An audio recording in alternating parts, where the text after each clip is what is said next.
Good afternoon. Thank you for having me. Extremely pleased to be in the beautiful state of New Hampshire. And I apologize that I am not the speaker who's going to change the tone of the events today and bring you a bunch of joyful news. But what I do believe I will bring you is some light and hope that there is actually a solution, at least to what I'm going to speak about today, and that is the global jihad. I want to just first start with this, and I guess I should say thank you for having me. But I want to start with this. Why are we where we are today? I mean, in 1979, Iran called for the destruction of the United States. Its constitution calls for that and says its entire purpose is to wage jihad until Islam rules the world. That's in their constitution. And in 1979, they took hostages, American hostages, and made it very clear who they were. And then through the 80s, we saw both Iran and other elements of the jihadi movement do things like blow up our embassy or kill Marines in Marine barracks. And in the 90s, we see these things start escalating as the movement moves deeper into Europe and into the United States and Canada and elsewhere. And then on 2011, it happens. And from 2000 to today, what our leadership in both sides of the political party tell us is that this has nothing to do with Islam. So let's start with what the purpose of Islam is. And Frank just alluded to it, and this is a great teaser for what I'm going to talk about. The entire purpose of Islam, according to all Islamic doctrine, is to ensure that there is an Islamic state throughout the entire world called a caliphate, and under that, Sharia or Islamic law is the law of the land. That's it. Islam is no more complicated than that. Islam breaks the entire world into two parts. The Dar al-Islam, where Sharia is the law of the land, and the Dar al-Harb, the house or abode of war, where there is not Sharia as the law of the land. The function of Islam is to eliminate the Dar al-Harb until the entire world is a Dar al-Islam. And the vehicle to do that is called what? Jihad, which in 100% of all published Islamic law is only defined as warfare against non-Muslims. So let's just put that on the line. And so we're here talking national security issues. We have people here that are running for the office of President of the United States. And we have to begin there.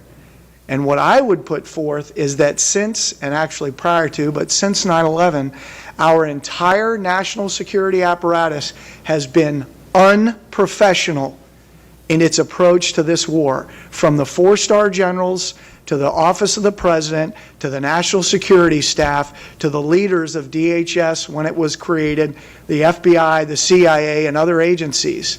Because we have said this has nothing to do with Islam, despite the fact that our warfighting doctrine says when you analyze an enemy, you start with who he says he is and why he's fighting.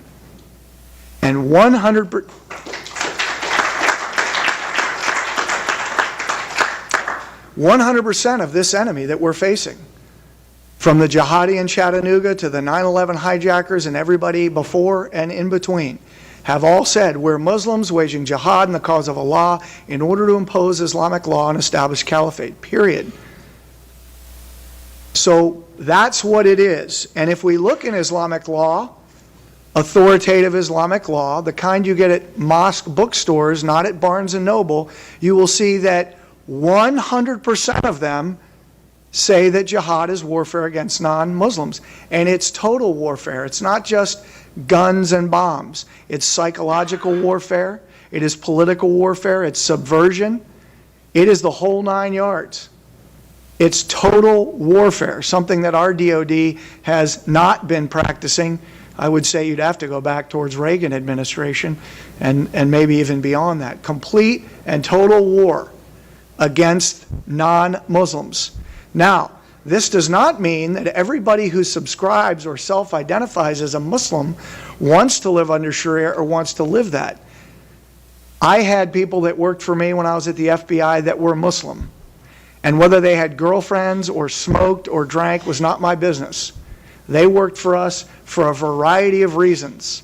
And they, at least two of the people that worked with me, did very dangerous things in other parts of the world and had tremendous results.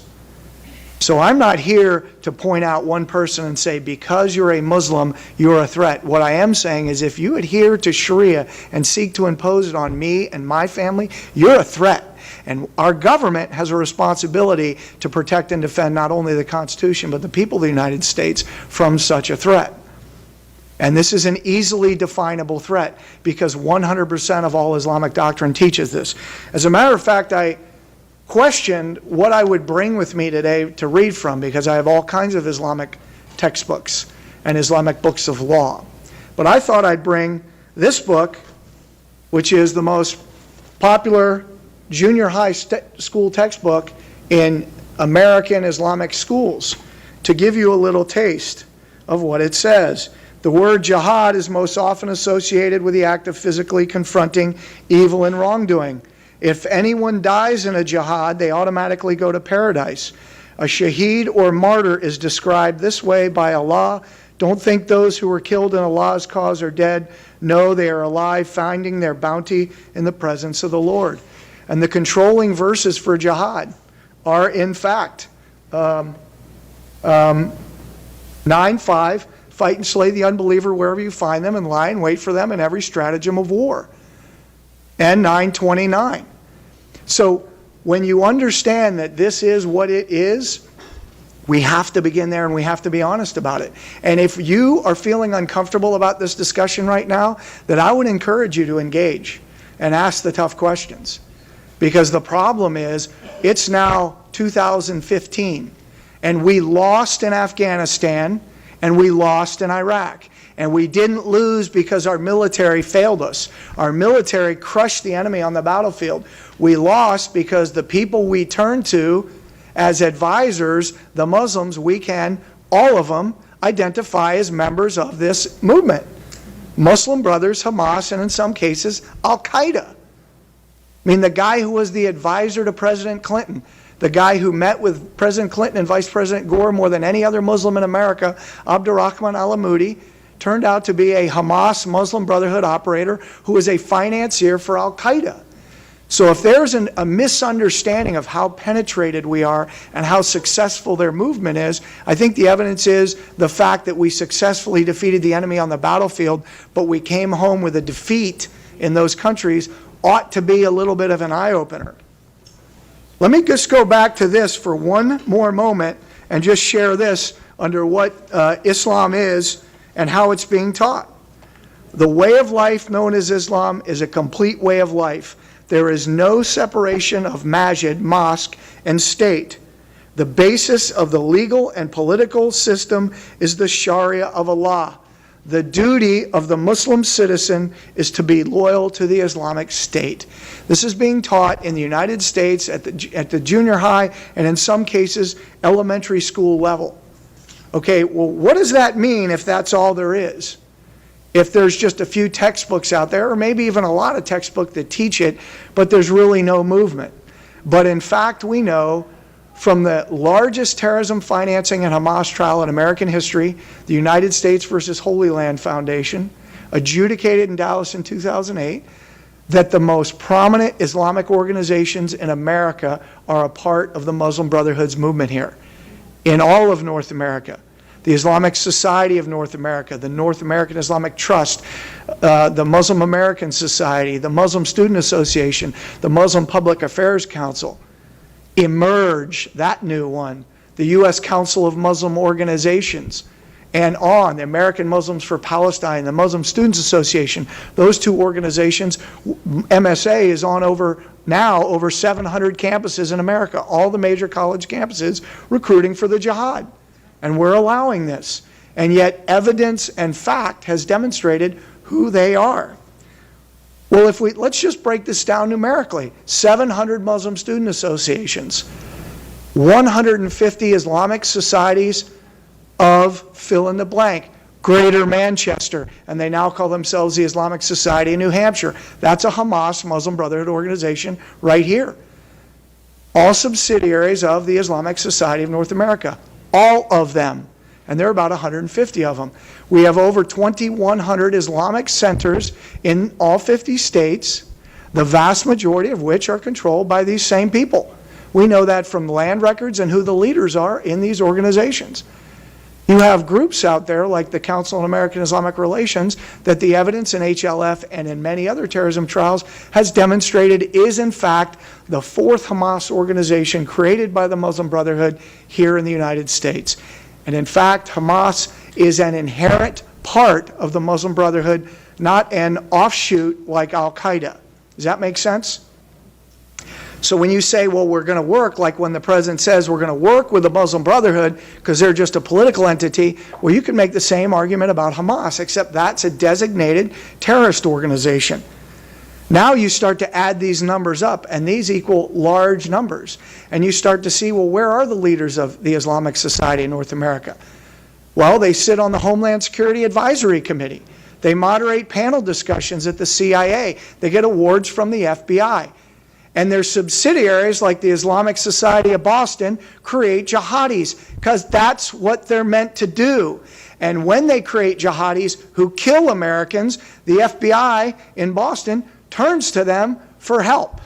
And the FBI director presents himself in front of Congress and said, no, actually, in this case, Congressman Gohmert, I didn't know that the Islamic Society of Boston was founded by the Al-Qaeda guy, Alamoudi, who we put in jail. In open testimony, how do we excuse this level of incompetence and unprofessionalism?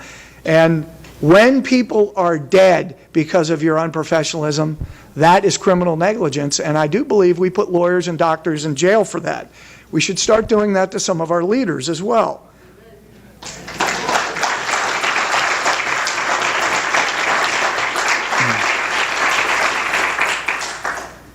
Now, just a few other things. Chattanooga. I just yesterday released a 5-minute video in Chattanooga, but you can see it at Understanding the Threat on the website. But it also, I published it yesterday. And here's what we know about that. Well, number one, the name of it is the Islamic Society of. Stop, your research is done. That's a subsidiary of ISNA. But people that don't understand that or know that, just look at the evidence. Go into who owns the Islamic Society of Greater Chattanooga, the North American Islamic Trust. During the Holy Land Foundation trial, ISNA and NATE, North American Islamic Trust, the bank for the Muslim Brotherhood, asked the court to remove their names from the unindicted co-conspirator list, despite the fact there were hundreds of documents showing money going directly from those two accounts, the Islamic Society of North America and NATE, directly to Hamas leaders and Hamas organizations overseas. The prosecution, the Department of Justice, said ISNA and NATE in fact shared more with HLF, the Hamas organization, than just a parent organization. They were intimately connected with the HLF and its assigned task of providing financial support to Hamas. And in ruling on it, the judge said, the government has produced ample evidence to establish the associations of CARE, ISNA, and NATE with the HLF, a Hamas front, the IAP, a Hamas front, and with Hamas headquarters in Gaza. So why are we looking to these organizations for help? NATE owns the property that the Islamic Society of Greater Chattanooga resides on. It's an Islamic society. Of course you're going to get jihadis who want to kill people. That's what they teach. Finally, before I take questions, I want to say there is a solution. Right now, I'm traveling around the country in conjunction with CSP and some of their folks and speaking at the state and local level. The answer is you.